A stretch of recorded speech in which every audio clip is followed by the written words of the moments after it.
A banquet event is used for an event that will have one client code and be billed to one person, such as a wedding. A banquet event does not take registration. To create a banquet event, navigate to the Event Management module and select the Event List or Event Management view. Click the Create New Event button.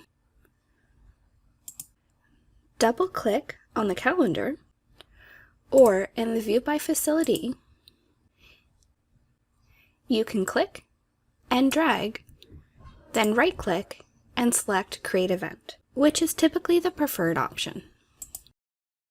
From here, you can go ahead and give your event a name. Setting the event type group is optional, and setting the event type is required. You must select an event type which is not set to registration required. You will know this is a banquet event based on the client info on the screen like you see here. You'll also want to set your start and end date and times. In the Client Info tab and the General subtab, set the client type to member or guest, i.e. who is hosting the event, and select the host of the event, which can be done by clicking on the lookup icon.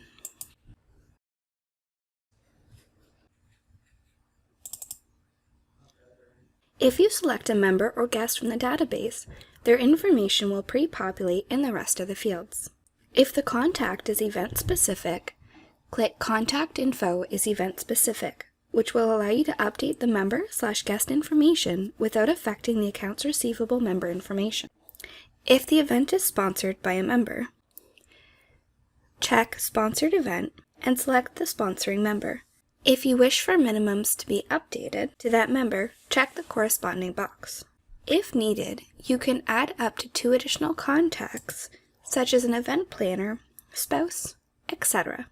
As you go along, go ahead and click the Save button to save your changes. Note that you have to save in order to adjust the event layout in the Facilities tab. In the Facilities tab, we can select the facility and specify the seating style, date and time, agreed, expected, and confirmed numbers, room rental price, which is dictated by the billing item but can be overridden, sales area to be billed through, and optionally add setup and teardown times, and specify if you want to block the facility for the setup and teardown times. Use the Event Layout button to select the event layout for the facility and make edits as needed. You can also optionally add facility notes, which are specific to the facility and appear on the BEO, and facility internal notes, which are used for staff informational purposes. Then you have the Services tab, where you can add the services for the event, such as cocktail hour, bar service, buffet dinner, etc. And indicate the facility, time, for example, cocktail hour runs from 3 to 5 p.m. and dinner service runs from 5 to 8 p.m., as well as the sales area and any applicable discount. Add specific items under the Service Items section, where you can use the manual entry option to individually add items, which you can do by typing, or click the Item Selector button, which will allow you to select multiple items at once. You can add the item by double-clicking on it. Before you go ahead and click Save and Close. Then you can go ahead and adjust the quantity, price, and discount as applicable.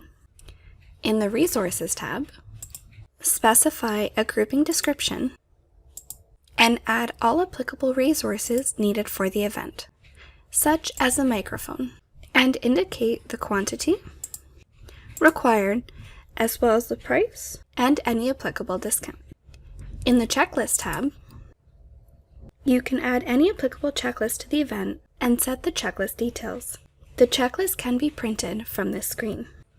In the Budget tab, you can specify a budget for this event, which is a way to set up the revenue, billed from facility and service charges, and expenses, entered as manual costs, % of sales costs, or item cost per inventory for the event. Use the Payments tab to enter payments and deposits. Deposits represent monies paid prior to the event against the billable amount and do not show in the member's account. They are event-specific and will not be applied to other member charges.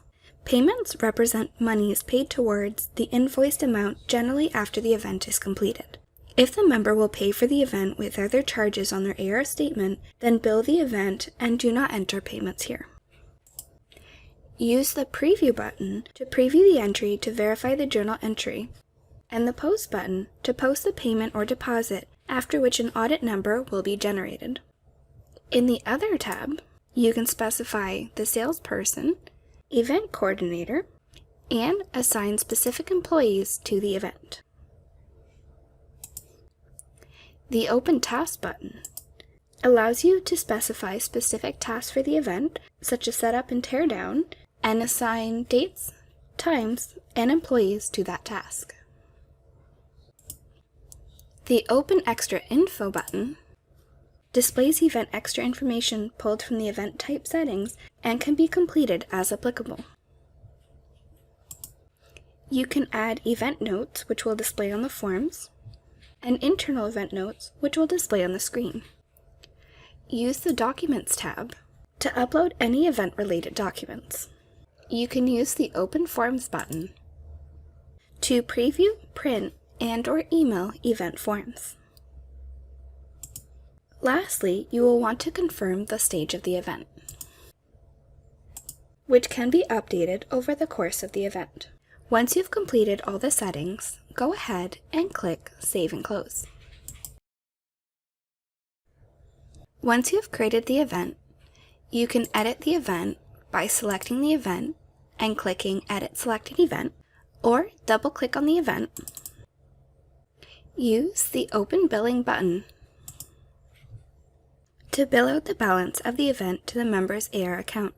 In Step 1, set the date of record and check partial billing if applicable. In Step 2, confirm the items to be billed. And in Step 3, review the posting prior to billing. The Pre-Post button will post the revenues and expenses and post to the AR holding account, not the member's AR.